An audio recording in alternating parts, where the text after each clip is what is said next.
जय हिंद, नमस्कार। जीडीएसएन के सभी दोस्तों का आप सबका इस छोटे से वीडियो में स्वागत है। जैसा कि आज परीक्षाएं हुई हैं हम लोग की, तो हम पूछे हैं ग्रुप में, काफ़ी लोगों ने बताया हाँ इसको पूरा पेज भरा गया है। जिन लोगों ने बताया उनका धन्यवाद, जिन लोगों ने नहीं बताया उनका बड़ा वाला धन्यवाद। तो आइए आज हम देखते हैं कि पेज कैसे भरा जा सकता है। कल जो है संवैधानिक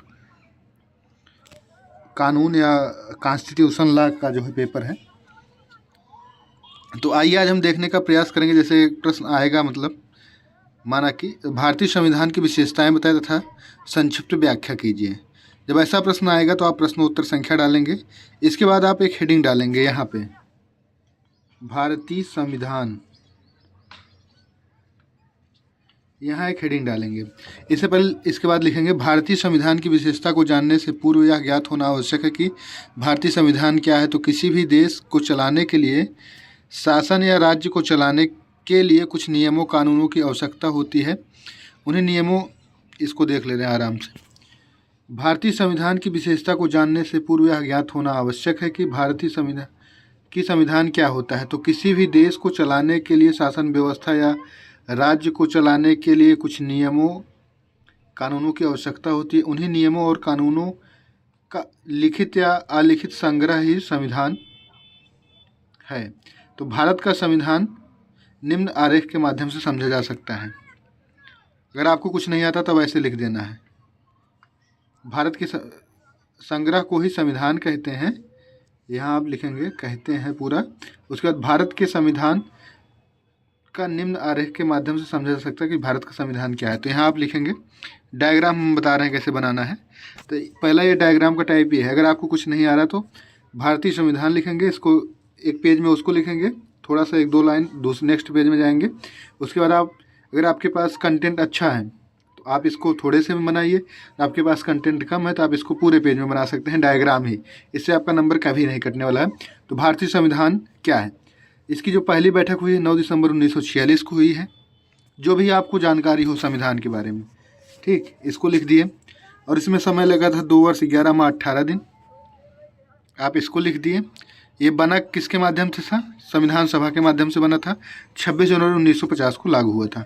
आप इतना लिख दीजिए तो इससे स्पष्ट, इसको इसके बाद नीचे हम लिखेंगे, उपरोक्त तथ्यों से स्पष्ट होगा कि भारतीय संविधान के मुख्य तथ्य क्या हैं। अगर इसकी विशेषताओं को देखने का प्रयास करें तो निम्नलिखित रूप से समझा जा सकता है। उसी डायग्राम को दूसरे तरीके से अगर और पेज भरना आप चाहते हैं तो ऐसे भी लिख सकते हैं। बीच में भारतीय संविधान लिख दीजिए, गोला करके बढ़िया सा। इसको आप सर्कल में लिखिएगा, सर्कल कीजिए इसको ऐसे सर्कल कीजिए, उसमें भारतीय संविधान लिखे। ऐसे जितना भी एरो आप निकाल पाएँ, जितना आपको जानकारी उतना एरो निकाल दीजिए। एरो निकालने के बाद आप लिखिए वही बात जो है। इसमें लगा था समय 2 वर्ष 11 माह 18 दिन का। इसमें खर्च आया था 63,96,729 रुपये। लागू हुआ था 26 जनवरी 1950 को। निर्माण हुआ था भारतीय संविधान सभा द्वारा। अनुच्छेद है 395। ये दूसरा डायग्राम का टाइप है। पेज भरने के लिए अगर डायग्राम बनाना है तो दूसरे टाइप का डायग्राम है।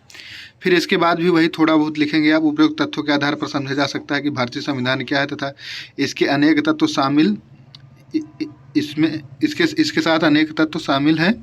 भारतीय संविधान में जैसे इसके अनेक तत्व शामिल, इसमें इसके स्थान पे इसमें होगा, इसमें इसके साथ अनेक तत्व भी शामिल है भारतीय संविधान में जैसे विश्व का सबसे बड़ा लिखित संविधान। अतः इसको स्पष्ट रूप से समझने के लिए इसकी विशेषताओं को जान लेना या ज्ञात होना आवश्यक है। अतः संविधान की विशेषताओं को निम्नलिखित रूप से देखा जा सकता है। तो आप नीचे आएंगे, फिर भारतीय संविधान के बारे में थोड़ा सा आप लिखेंगे, ज़्यादा कुछ नहीं लिखना। अगर कुछ नहीं आ रहा तो आपका ये हाल है। भारतीय संविधान की विशेषताओं को देखने पर मिलता है कि भारतीय संविधान विश्व का सबसे बड़ा लिखित संविधान है। इसके साथ ही कठोर और लचीला दोनों विशेषताएं संविधान में पाई जाती हैं। इसके अन्य महत्वपूर्ण विशेषताओं को निम्नलिखित आरेख के माध्यम से समझा जा सकता है। राइटिंग आज थोड़ा वैसे गई है, समझा जा सकता है। तो देखिए विशेषताएँ, आप इसको जो है हाफ पेज में करिएगा। स्टार्टिंग इसका चाहे 2 ही लाइन कीजिए, इसके बाद आपका ये पेज भर जाएगा इतनी सी विशेषताओं से। जैसे भारतीय संविधान में स्वतंत्र न्यायपालिका का प्रावधान किया गया है। अनुच्छेद नहीं याद आप लिख दीजिए। नीति निर्देशकता तो डीपीएसपी है। आपातकालीन उपबंध 352, 356, 360 संसदीय शासन प्रणाली है। वयस्क मताधिकार है भारतीय संविधान में, तो आप सबको वैसे भी पता है। मूल कर्तव्य हैं आपके, मूल अधिकार मूल कर्तव्य आपको मिले हैं, ये तो आपको भी पता है। इतना लिखें आप। उसके बाद आ जाएंगे नीचे।